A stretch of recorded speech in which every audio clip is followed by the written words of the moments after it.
Hey everybody, our mission here at the Heart Coherence Collaborative is to get people in touch with the healing power of the heart. And we really need your help.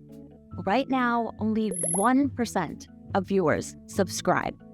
We are aiming to take that number to 6%. The reason why we want to do that is the more people that subscribe, the more people in the world can learn the magical practice of heart coherence.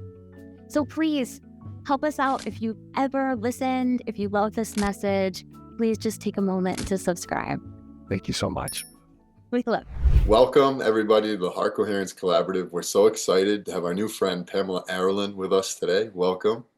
Thank you. Thank you so much, Kyle. I appreciate it. Yeah, we've been hearing so many good things about you and your channeling, and I've watched a few on other of the bigger YouTube channels, and they're just doing so well. So figured it's time to introduce you to our community. And so I'd love to just start off by hearing your story into becoming a channel. Thank you. I love your channel as well, and I love your guests, and I love all of your work and everything that you're doing to bring peace and love and compassion to this planet, and it's so needed at this time. So thank you for that so much. Yeah. So I've been channeling since age 5, and my life has been fully centered and devoted to it, and just fully centered around that. When I was age 5, I was born and raised in South Carolina in a very religious family. Um, but my parents were really open. They had no choice but to be open. When your child walks into the world and just starts talking about everything she's seeing and what the beings are saying to her, you question it. And once you know that everything is well, psychologically, you move forward. So my parents could see with a lot of clarity that it was something that was revealed to them. They could feel the truth of it. And some of them were having their own experiences uniquely through me. My mom had a lot of dreams going on at the same time, a lot of prophetic dreams and things of that nature. And when I would have these angelic experiences at age 5, she would also have an accompanying dream. And I would then go tell her what happened to me, and everything would kind of make sense for both of us. And that Wow. started at age 5. Yeah, and so what were you seeing at age 5? That's the first I've ever heard anybody, and that young. That's beautiful. Yeah. Well, I met the Galactic Council of Nine then, but the very first being that I met was Archangel Raziel. Hmm. And he came in a white and golden robe, and he stood in my parents' room. My parents and I shared a room with my baby brother. So their bed's over here, and I have my twin bed to the right of them. And my brother has his little crib in front of mine. There's not a lot of space. And when you live in a single wide trailer in rural South Carolina, they had these old 1970s sliding doors so you wouldn't hear when anyone was coming in and out. And yeah, the door is open, and this being was standing there, just glaring in this loving way, just looking at me and smiling. And he was playing with my baby brother, and my baby brother was jumping up and down and reaching for it and all sorts of things. And I thought, well, I'm a little scared, but he's not, so why not talk to it, and it started to motion. And the very first time I experienced that it motioned, but I became afraid, and I pulled my covers up over my head, and I thought, well, this is just a dream, and I'm just going to sit here until I wake up. But the light around him just never went off, and it was lighting the whole room, but only my brother and myself could see the being. Wow. And when I finally decided, yeah, he could see it, and he was reaching for it and cooing and laughing, but my parents were just sleeping through it. They slept through the whole thing. Wow. So I was feeling a lot of love, and that love helped me through any amount of fear that I had. And I eventually got out of bed and walked to it and got curious, and um, it touched me um, here on my ears, and it said, "Now you hear," and then here over my eyes, and said, "Now you see," here on my heart, "Now you feel." And when I remember each of the feeling states of initiation that came over me during the moments when it would touch me, my hearing was like that of a dog. I felt like I was hearing neighbors, and I didn't have neighbors close by. I felt like I was hearing different languages that I didn't understand. And that was very overwhelming at my age. When it touched my eyes and said, now you see, I remember looking up at the ceiling, and there wasn't a ceiling, it was just the night sky. And I felt all the beings of the cosmos just there. I felt their presence. I felt the presence of every star, every being that has ever existed and does exist. It was like feeling into the soul of the cosmos Mm. and seeing it. And when it said, now you feel, I wept. I didn't understand what I was feeling. I didn't feel sad, but I just felt overcome Mm. with some love that was inexplicable to a 5-year-old. And when it touched me on the head, before it did that, it asked me a question. We have to ask you this. And it stopped and said, we have to ask you this because this is your choice. Do you choose to know? And I said, yes. And at that point, I felt pain. And I had not felt pain in any of the prior touching of the ears or the eyes or the heart until then. But once it said, do you choose to know? And I said, yes, I felt the suffering of the world coming through me. And then the tears became really hard and difficult. And it wrapped me in its robe and pulled me really close and said, okay, the knowing won't always feel this way. Now you have to choose some guides. And that's when I met the council. That's when I met Jesus. Um, I met some beings that I didn't understand. One goes by Lilith, and another one goes by Hillel, and they represent the ego on this planet and our choice for free agency. Wow. So I wanted to understand more about collective ego and individual ego. I think when they started talking, I immediately just wanted to understand why I felt pain, and they were the first things to come to explain that to me. Yeah. And the journey began then. Yeah. I have so many questions to ask you. First Yeah. thing that comes to mind is just you hear a lot about different kids at the age of like 3 to 5 having, these invisible friends. Do you think that is similar? Like, why do you believe you were able to actually just carry this experience from childhood until now? Like, why were you chosen for this at such a young age? It's so beautiful. I'm not sure it was that I was chosen. Mm. I don't feel a degree of feeling special at all. Yeah, Um, I just feel that I chose it. nice. That there was something, I always had a curiosity. My mom said I was always asking, why is so and so crying? Why are people angry? If something bad happened, even at a young age, I would just say, why? And I was curious. I wanted to understand suffering and humanity, and I didn't want it to be there, and I wanted to understand it. So I feel like this is something that my soul chose versus being chosen. But I didn't feel um, the idea of imaginary friends came into play because it did not feel imaginary to me. I was having very realistic experiences, and then my family around me would have similar experiences that would bring us on the same page about it, even though they're dramatically religious and didn't really have these beliefs. Um, and it continued. Imaginary friends tend to disappear. Mm. I've gone through a battery of psychological tests, and I'm sane. I've done it as a child, I've done it as an adult. All the school systems have tested me, and I test grounded and normal. No.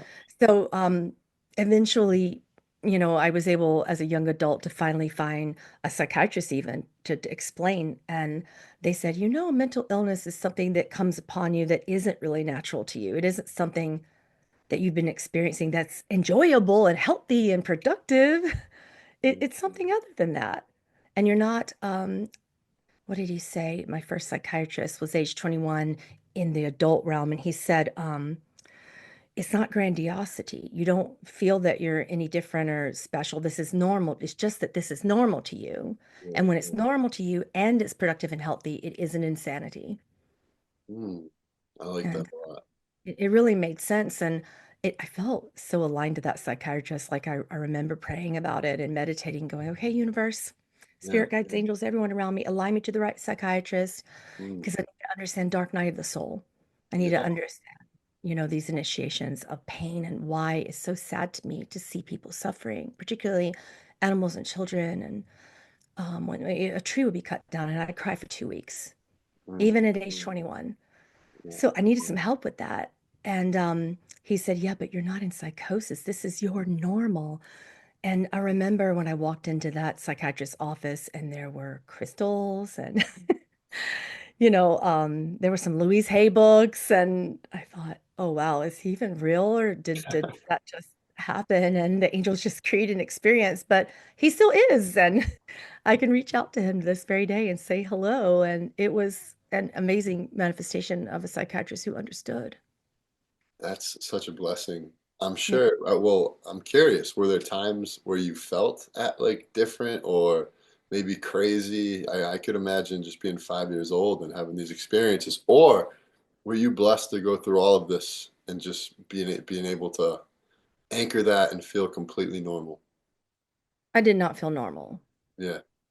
There were a lot. I mean, I'm human. I have contracts and negative core beliefs and Mm, things to heal like anyone else. And this experience created a feeling of isolation, um, particularly when people around you are calling you crazy, or when you can tell them things that they know and they can evidence, and you just tell them because you don't know any better. And you're like, and a lot of times when that conversation would be like me just sharing with people what I see because it's there.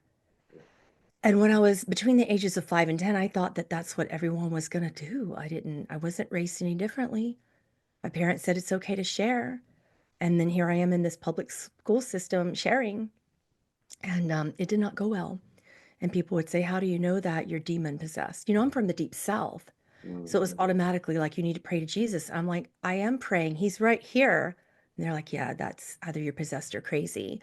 So you kind of begin to feel that isolation and that feeling of just being deeply misunderstood and judged and just abandoned by people who would love you until they found out.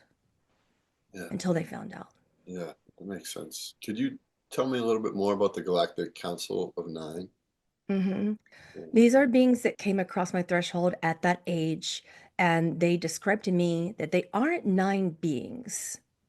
They are nine planes of existence.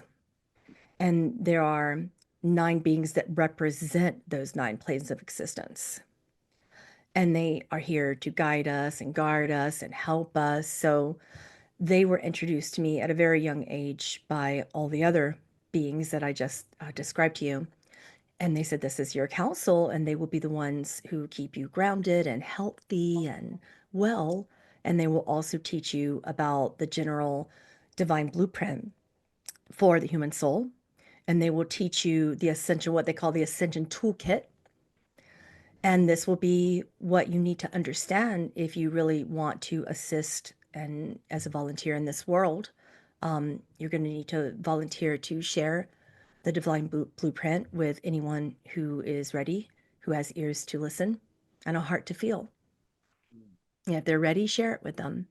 So I've been talking about the divine blueprint and the Ascension Toolkit ever since then. And also, I have to go through it myself as a human. I have to go through what everyone else goes through. I don't feel that because I have abilities that I'm some enlightened being. I've never felt that way. Um, I have to go through the same Ascension Toolkit that I'm teaching everyone else. And it just really made sense. It really made sense for me to continue to share with the world all of their teachings. And they were simultaneously initiating me through these teachings and helping me awaken fully and helping me master a lot of the negative imprints that were coming in for my unique expansion modules. Could you share a little bit on the Divine Blueprint and the Ascension Toolkit? Yeah. Um, so the divine blueprint of the soul is simply to know thyself. And there are three levels of that. And the divine blueprint for the soul is to know thyself. Um, the second step is to understand that we have to choose our life. It's the power of choice. And the first degree given is know thyself. The second is nothing in excess.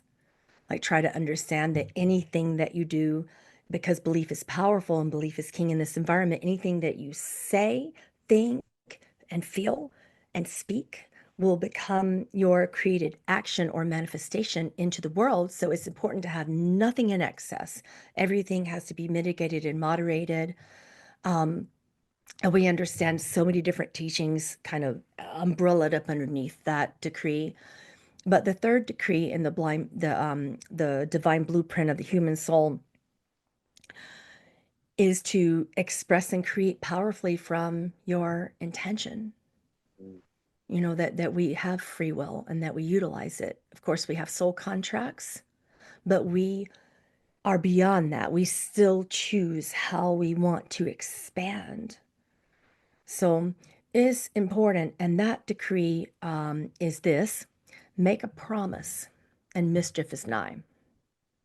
So when you speak, it is either a promise or a vow. That's how powerful we are as creators. And everything is a vibration, whether we call it love or fear or the many deviations therefrom. Everything is vibrating and moving. So in that sense, that's what karma is. It's not to punish us. It's something that we chose, either at the soul level or consciously in our free agency. And then we begin to create thought streams around it. We begin to then feel and activate from the heart. We begin to speak that vibration.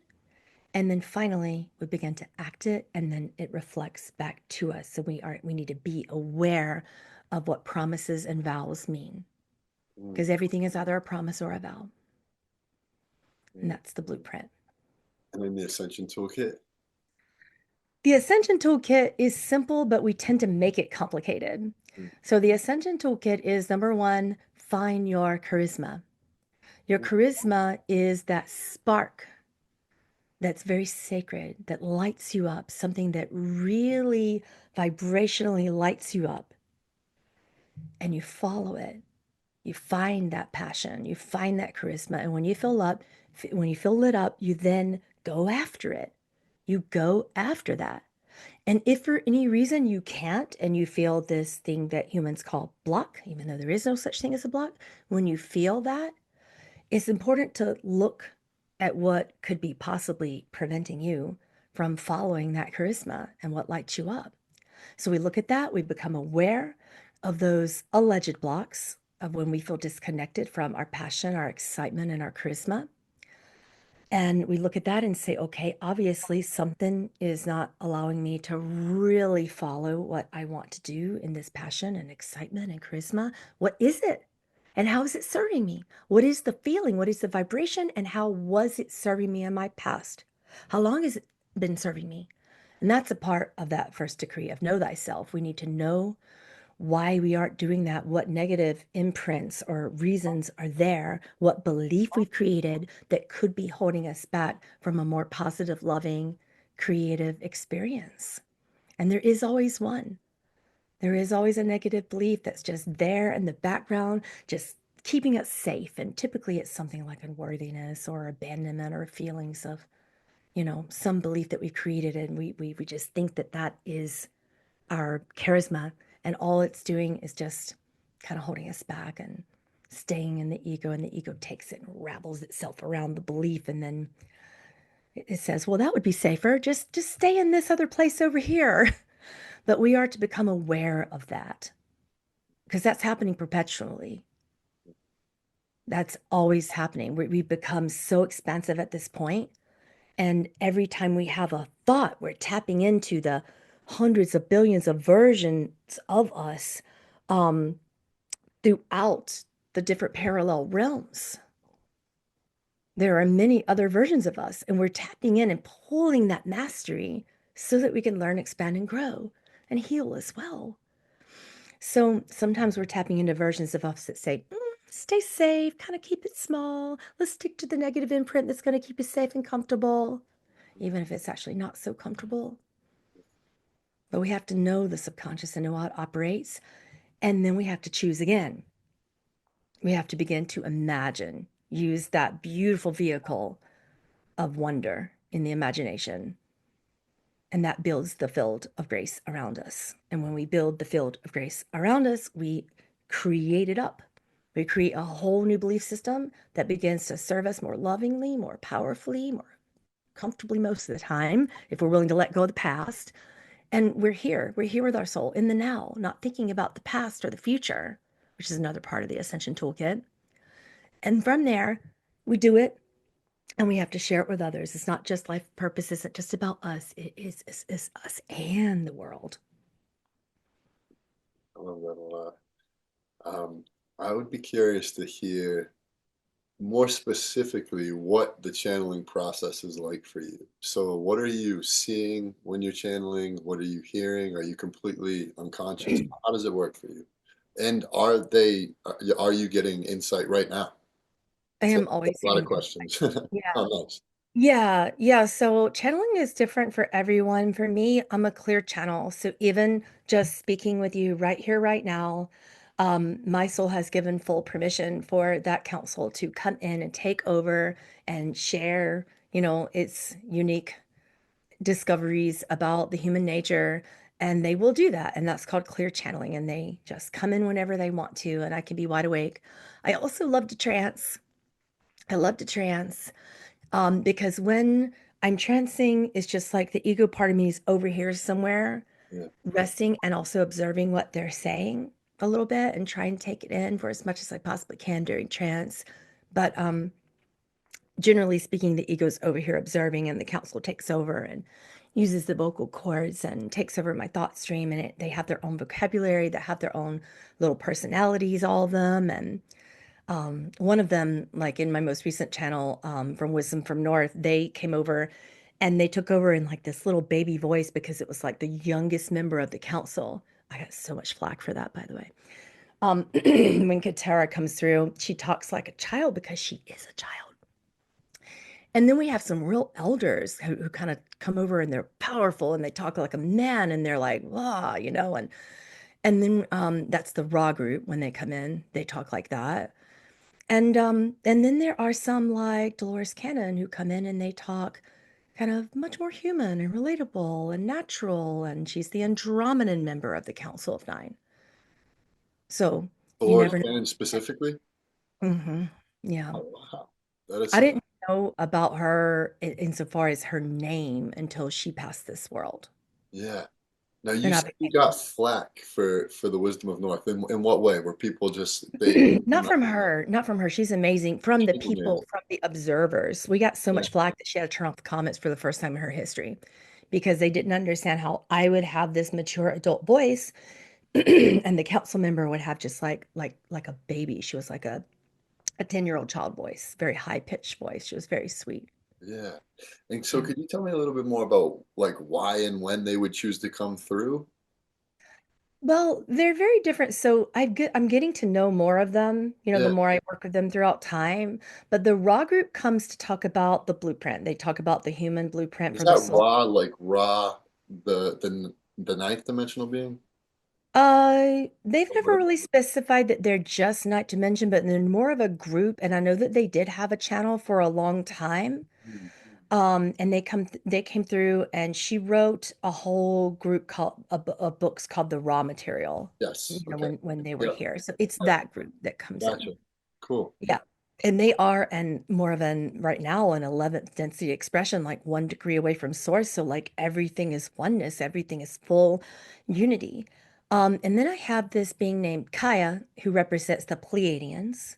But when she chooses not to, there'll be another one to take her place, and there'll be another being and another being. So some of that has happened in my lifetime as well, that there'll be a being that I kind of get used to, and they're like, okay, now we have another, because they are collectives. They're not just one being, and all the beings are trained to be guardians of Earth, and they will come in and find their channels during each specific lifetime and kind of come in and choose that channel, and that channel's life will be devoted to it. So the person who was channeling the raw group was likely also affiliated with the council because they're very dominantly with the Council of Nine. Yeah. Now, what type of messages like have they given you, over the last say decade that have really been mind blowing to you? Um, that time and space is a distortion. Mm, and that we need to understand its nature yeah. in order to understand our negative beliefs and how the mind and the body operate. We need to understand time Mm, and how creation works inside of it. Um, and all the truth of how it distorts things as well, and the different negative and positive beliefs that can occur when we become too attached to time. yeah. So there a lot of the teachings, particularly in the raw group with the Council of Nine, are about time and how to master everything about your human experience within time without letting it own you. And in that sense, you can heal negative beliefs by understanding what's happening in your past Mm, and actually let it go because the past is a ghost. We don't go around trying to slay a ghost. It's like chasing our tail. yeah. Yeah. And now is Jesus one of the, he's in one of those groups? He is in the Pleiadian group. Oh, wow. Yeah. That's Yeah, he funny. was a Pleiadian man. Nice. And Yeah. how is he when his energy comes to you? It depends. Like, I find that he has two versions of himself. One is incredibly compassionate and so loving that he could make you cry. And he does. Like, when he comes through, a lot of people start crying automatically. And like, I get used to people crying around me when he's there. Um, but then he has this other, it's like the flip side of the coin, and that side is a rebel. Yeah. That side is very powerful. That side will call you, say if you're lying to yourself or you're not really in your truth or in your passion or in your heart, he will call you on it and just very truthfully say, okay, here it is. And please don't do any disrespect to anyone. You're operating in a very painful space and he'll tell you that. Like he doesn't hold back. Nice. And that side is also kind of like funny. He has like this very slapstick sense of humor where he comes in and he kind of will make these very witty jokes and they're like these beautiful puns and things. And I'm like, aha, see what you did there. And we're always laughing as well. Yeah. Yeah. Yeah, that's so interesting. So I'm curious too, just to hear like a little bit more, like how does it feel to you when you go on like Wisdom of North and you hear people specifically like not being able to understand that voice? Does it hurt you, or at this point is it are you just like it's normal? Um, I feel like that's something that I still am learning from. Yeah, And I love authenticity and being vulnerable with people. And I need to honestly tell you guys, I am still really working that through because the world teaches that you have to have a thick skin. The yeah, world teaches that if you love yourself, these things shouldn't matter. And it's not true. right. Yeah, If you have compassion and ethics, it's going to matter. And yeah, if you're an ethical person and people say hurtful things, there's a part of you that is going to question yourself and say, okay, that feels bad. And I need to discover if it's true or not and go into myself and really sit with myself and see if there's something that I need to learn from. yeah, Right. So I find this idea of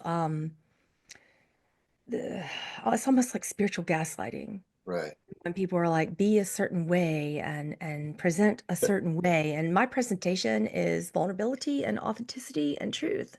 Yeah, um so it does hurt to be honest and it doesn't feel good and what I've learned is that I matter, my voice matters, my work matters, and so does everyone else's. It doesn't mean my matters more, but I've learned that this is a very sacred space and I'm not going to allow disrespect. So I will go to anyone's channel and the first thing when they ask me or I ask them, I will say, will you either monitor comments or turn them off if I request? yeah, Everyone gets that email because I honor myself enough to say, there will be none of that. This is my sacred space. And much like how you don't walk up to my house and say terrible things, I wouldn't want that yeah, because yeah. it's not loving. We have a really loving community, but You I just do. want to say I appreciate Yeah. the honesty because I've been in those positions too. Like I'm sure not to the same extent, but you know, Leah and I have been doing some interviews on different podcasts, and we Yeah. had people just come at us really hard. Like these two are, you know, they were saying things that were just mean, and I was like, Just wow, me. it really actually did affect me. I Yeah.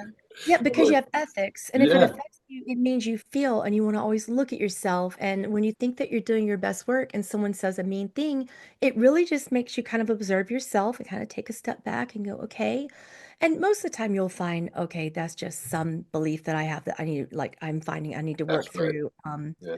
Unworthiness or whatever would be accompanying that we all have as humans. We all have some degree of something to look at, but most of the time also it's like some degree of a need for honoring, and for me it's like honoring myself by being able to say, you know what, if that's going to happen, I will not interview with people. I would rather be unknown, and that's fully fine. I'll find other ways to bring you my material.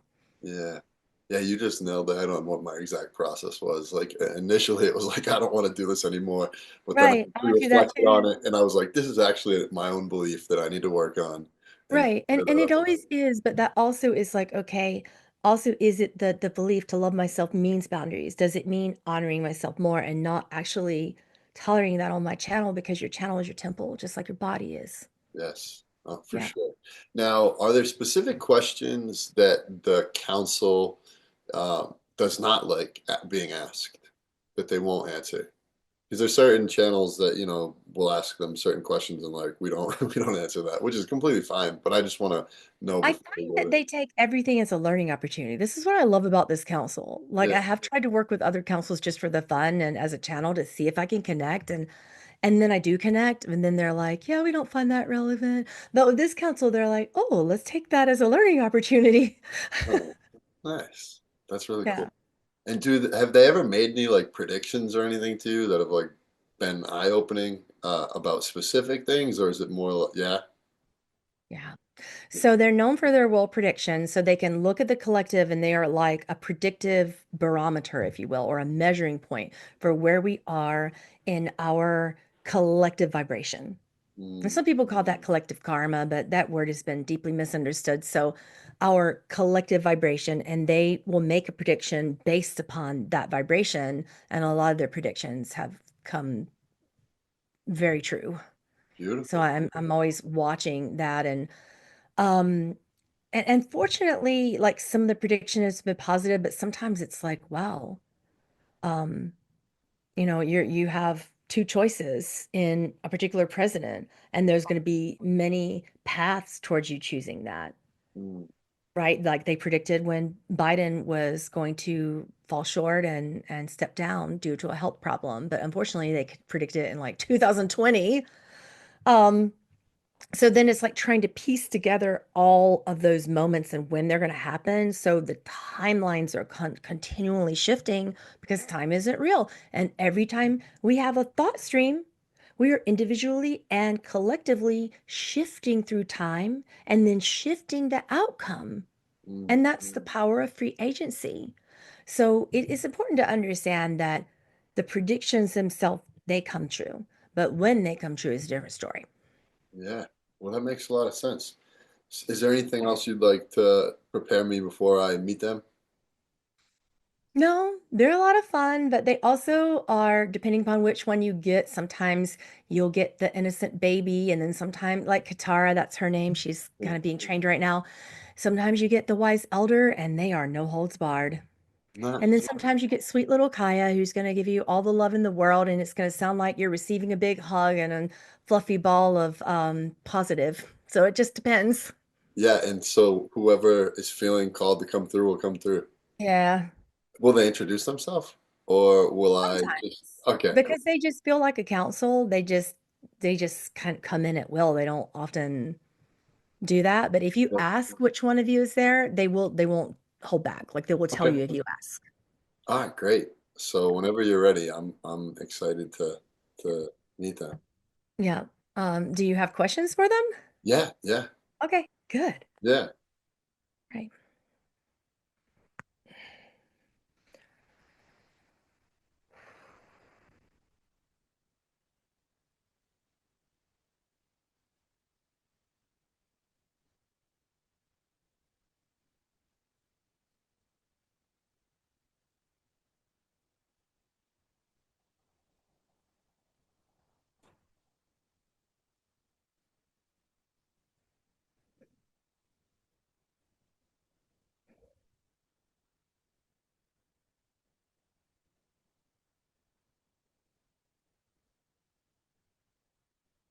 Good day.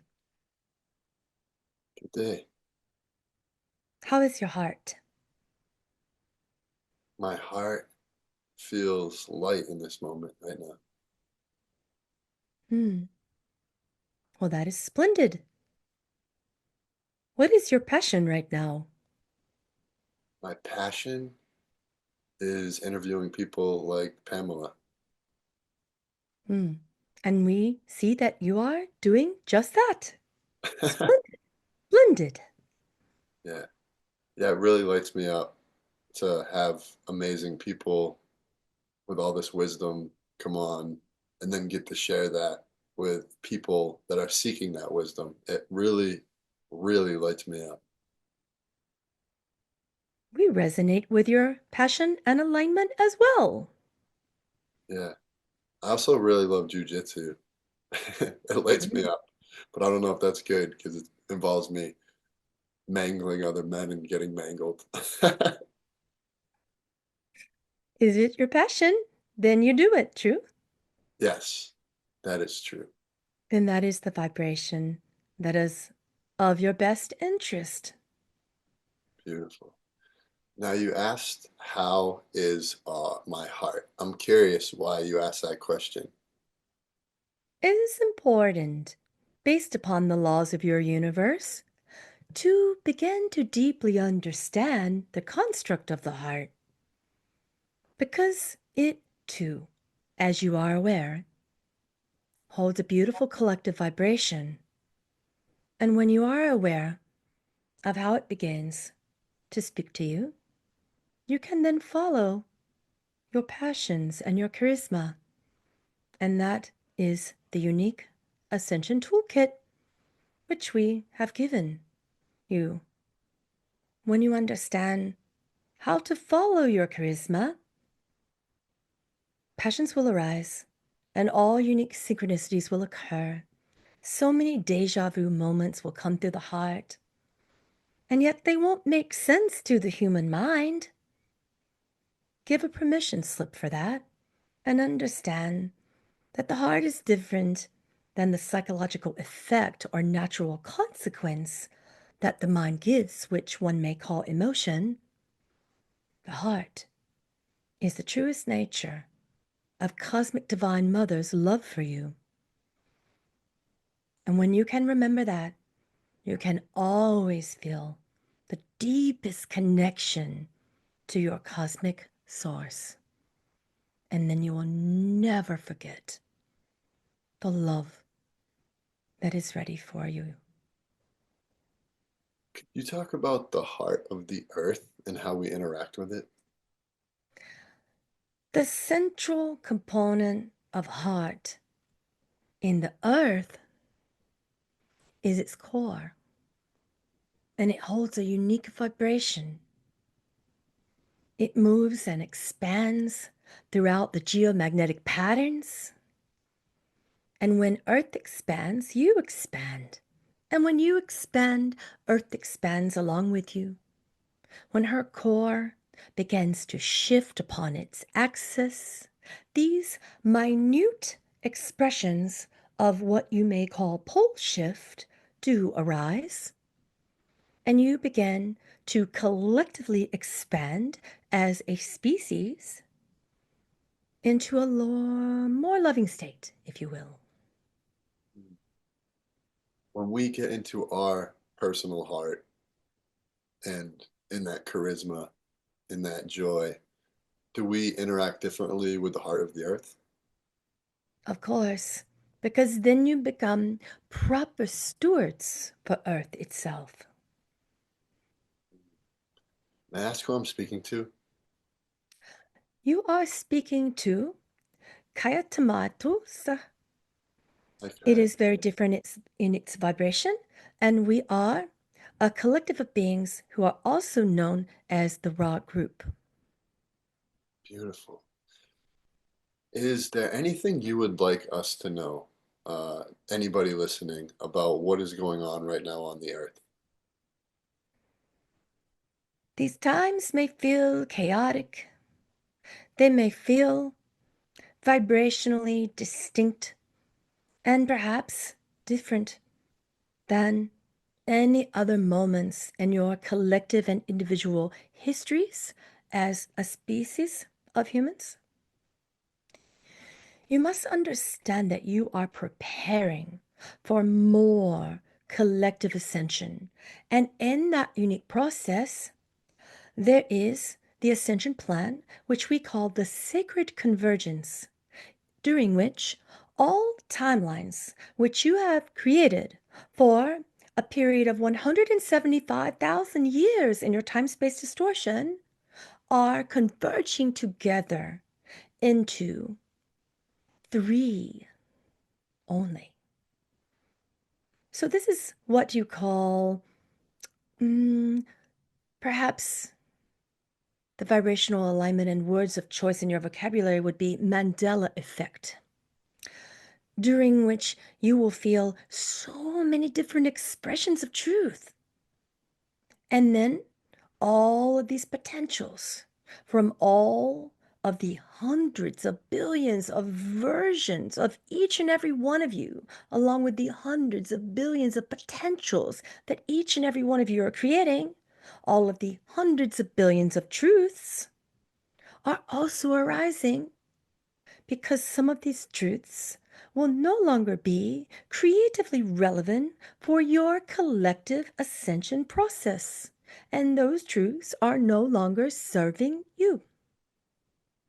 Which is why you will be on the brink of war momentarily in some of your choices, only to shift that potential.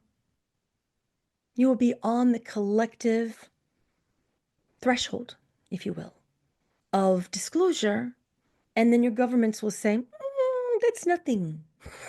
Nothing's apparent. Nothing is wrong. Because some of you wish for full extraterrestrial disclosure, and some of you wish to continue an older path in a third density construct and third density experiencing. And this will create the feeling of chaos and confusion as all of those timelines come together. And you can imagine this to be similar to a melting pot, if you will. And all of the minerals are alchemizing.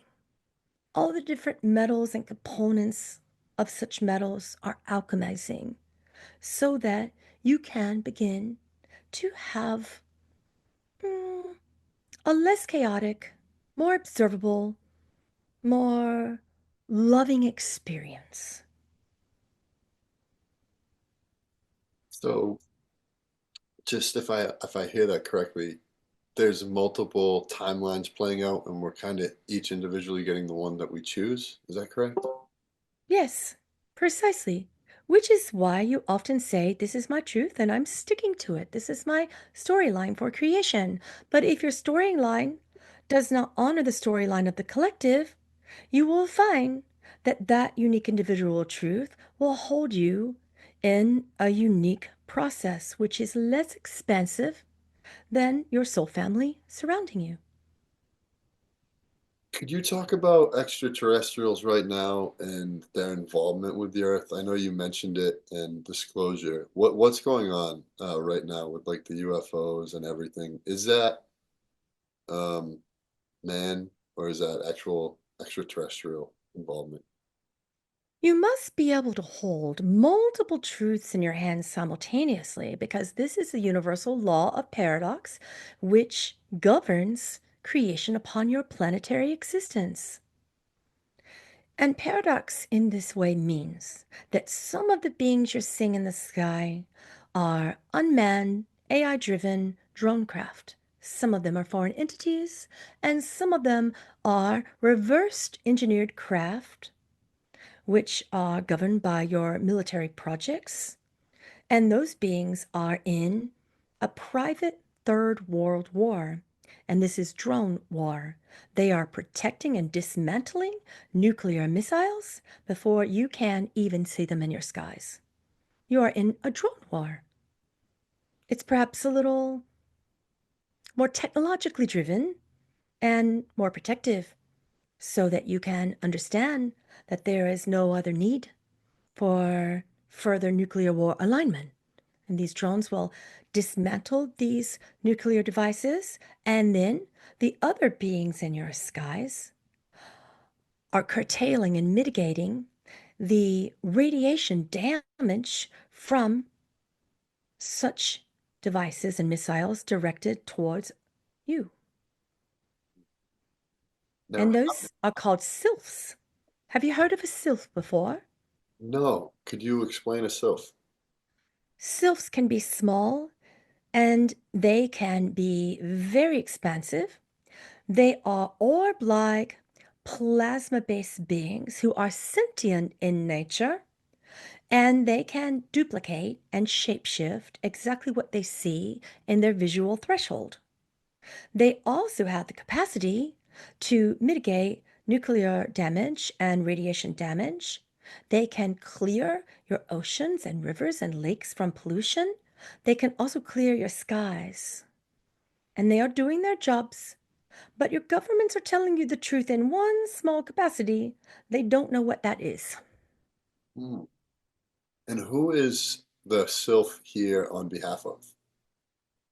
Sylphs are on behalf of everyone. They represent protection and purification for the planet. They are not from one galactic race. They are cosmic beings who are here to promote peace and purity. And they do so by protecting and purifying your space and your air and your lands and your waters. The cosmic beings are looking out for us? Absolutely. That's Because awesome. so many of you at this point no longer align towards nuclear warfare. That's great. So we are protected.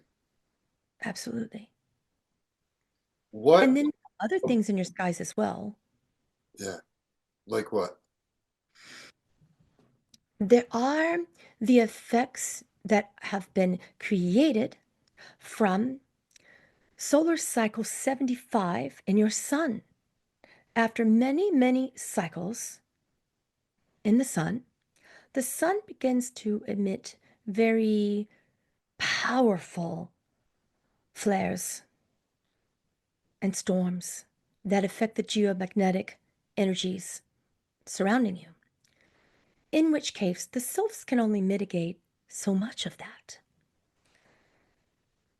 There are unique portals that come through, which are governed by this council, as well as the Council for the Essassani people. There are many portals that have been opened through man-made technologies, and many portals that have been opened by us, which are one way, if you will. You can't go through them, but we can come to you and then send our conscious ships and our conscious craft. We can send various types of orb-related beings, and we have. And those orb-related beings can be similar to a watching scenario. They observe, they watch you, and they report back to us so that we can continue to protect you. We can continue to guide you. We can continue to facilitate and advocate for peace on your behalf throughout all of the federations in your space-time distortion. So we are your official guardians, if you will. There are also man-made plasma-like orbs that are the effect of the sun. And again, the sylphs can only work so much with clearing that for you, which is when other types of conscious beings can come through in your skies and help. So you're seeing time travel orbs. You are seeing unique sentient beings. You are seeing man-made plasma-like effect that appear to be orbs. You are seeing many types of drones. Your governments know what some of them are. Again, they are reverse engineered craft in your military that are there because you're in drone warfare and they are protecting you from nuclear attack. You also have hobbyists and copycat orbs, and you have hobbyists and copycat drones. You have many things. You have foreign entity drones who are here to spy and to send relevant information back to certain countries with whom you are in warfare. So there is more than one answer to these questions, as you can tell. Well, I appreciate your feedback on that. I have heard different channels talk about a big flash that's coming to the planet in, I think, 2026 that's going to change everything. Is that something that you see happening as well? In this space in time, there have been many components of ascension with solar flash or geomagnetic activity, but that's not exactly what we meant when we channeled the original source of information. If you were to awaken all simultaneously from a flash of consciousness, and if you were to see it in your physiological components, if you were to see this in your skies, many of you cannot hold that space. The third density expression cannot hold that space. That amount of light would blow up your physical form. Some aren't ready for that yet.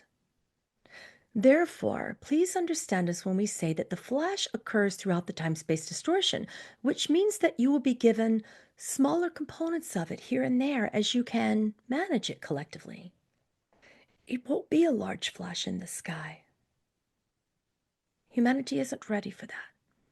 But it is coming in smaller components. Hmm. How did the recent election change the energetic landscape?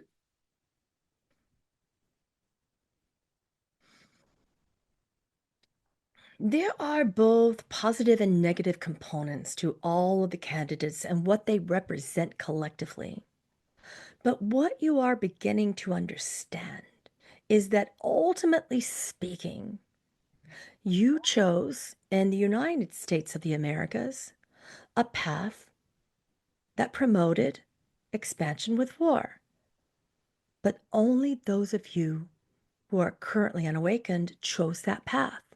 You are at 0 point, which means that at least half of you did not choose that path, which is why you won't see the full-blown effects of the drone warcraft in which your elite governments are operating, because so many of you don't wish for that.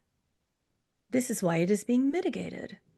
This is why we assist, because you don't want expansion from war any longer. So it doesn't matter who brings you down the path of intention via war. If enough of you don't want that, and you're out of resistance, you begin to create beautiful intentions of being protected from it. Now, here's the caveat. You have some that still do wish for that, and they are being uniquely affected in various components of your earth and other nations. And they are experiencing that right now. And there, you cannot change the collective contract of Gaza. You cannot change the collective contract of your brothers and sisters in these foreign entity nations, because that is their contract and it is not yours to change. It's beyond comprehension because you have a unique individual attachment and collective attachment towards peace as the only expansion module. But there are hundreds of thousands of millions of billions of versions of you and other parallel realms who still choose war. And it would be unloving for you to change how they choose in their unique free will expansion process. It doesn't sound loving because you want everything to look how you want it to look. Is it true or is it not? It is That is true. in existence. Yeah, that is true. I would love to hear if you have any message for the Heart Coherence Collaborative specifically, just a group of people that are really trying their best to live a heart-centered life. Is there anything that comes to mind? You are following the unique vibration that you bring, which gives other people a collective and individual permission slip to open to the heart of Cosmic Divine Mother. And this is what is needed on this planet at this time. Is there any other message that you'd like to share about everything going on, or how we can best live in these times right now on Earth? Remember to understand the blueprint for the human soul. You must understand that what you think becomes what you say. What you say and your words are so important. So when some of you are coming around and you're saying, well, these times are so terrible, these times are so chaotic, why are these times so confusing? Why are these times so difficult? Reframe the vibration of your vocabulary choices. These times are exciting. These times are new. These times are a beautiful expansion opportunity for you to choose love. And if you are to choose love, you must understand the power of holy vocabulary, because what you think becomes what you feel. What you feel trickles into your words, and what you say becomes what happens. Lastly, is there any prediction that you'd want us to know about the future? And if not, that's okay. Between 2025 and 2029, you are on the brink of full disclosure. You will finally meet us. Wow. You created this meeting, and it is happening now. We are in your skies now. You have seen our craft. You have seen our orbs. You have seen the sylphs that work with us to protect you.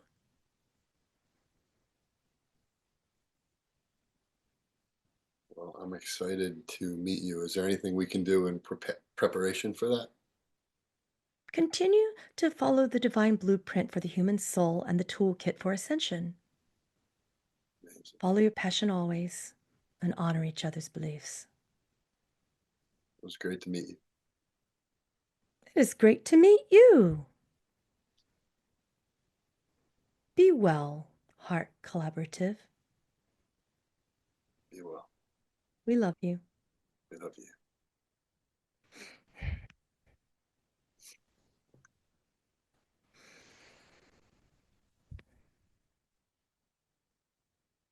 Oh, you met the big guys. I could feel that. That was amazing. You met the top guns of the council. Good for you. Wow. Yeah, that was so cool. The raw energy.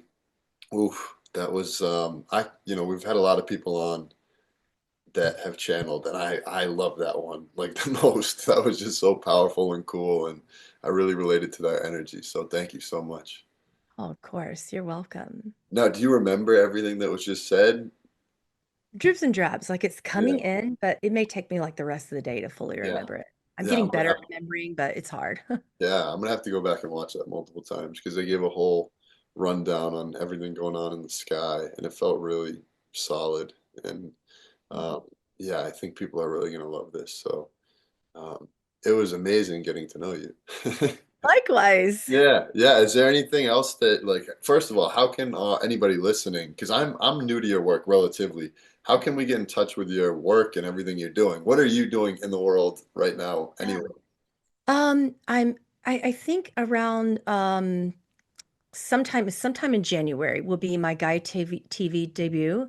So you guys can find me on Gaia TV. Um, my upcoming book, we're like on the brink of publishing. At some point, we're hoping by the end of January, at the same time as Gaia comes out, we're hoping to get the first book of my other series of channelings called Humans from the Future. You may have heard a little bit about that. I bilocate and I go into these future timelines that the council gives me. I like to go there and see what I see and meet people and have them tell you what they're experiencing. So that book is a collective of stories. Some you have heard of before, the humans that have talked to from the future, and then others are you've never heard from before. And I'm putting in as brand new examples of some of the beings. But they get the timelines of kind of like everything that we've been through to kind of get to where we are in our ascension process collectively. So I find them fascinating, and that's coming out real soon. It's called Humans from the Future, Stories of Hope and Empowerment for Our New Earth. Nice. And then you can find me on YouTube, as you know, with all these channelings of the council there. I have a very active Patreon channel. You can find me there as well. Nice. And what are you doing with Gaia specifically? I'm channeling some humans from the future and the Galactic Council of Nine. We did a bit of both. We had a little interview, and then we did a human from the future who works in anthropology. She was absolutely fascinating, and she's in my book as well. So we brought her through, and we talked about everything that she learned from our human stories of our past and what our future is looking like, what kind of technologies we have, and where we're going insofar as world peace. And she talked a lot about the different types of AI involvement in technologies and how we don't need to be afraid and where that's going, which was really kind of honestly, it settled my heart a little bit. Yeah. And I was hopeful with what she shared. And I don't really remember what the council talked about. I guess we'll find out because today I'm not remembering. Could be just because I'm trancing, but I don't remember what the council talked about. I think they just gave predictions. And then at the end, George wanted me to channel Jesus. So we did like a few little messages from him as well. Oh, that's so cool. That Yeah. was fun. Yeah, I'm so stoked that I got to meet Ra. That was cool. Yeah. What was the specific name of the entity that comes through for Ra? Oh God, I can never say it. I always have to channel it, but it starts with a K and it's like more of a vibration than a name. Yeah, So yeah, every yeah. time they say it, I'm like, Yeah, it's a beautiful name. Beautiful yeah. name. All right, well, that's so cool. Well, yeah, if we can ever support you in any way, let us know. I'm literally gonna watch this back right now because it was so good. Aw, thank you. And give Leah my love as well. I will. Yeah, she's with her family in Jersey for Christmas still, so Yeah. she Maybe I can meet her someday. That would be yes, we awesome. would love to do a follow-up. That would be so Yeah. cool. Yeah. And much love to your kids. And I'm so glad Yeah, you guys had a beautiful holiday and thank everything. you so much, Pamela. Well, sending Yeah. you big love and everybody watching, we love you all. Thank you.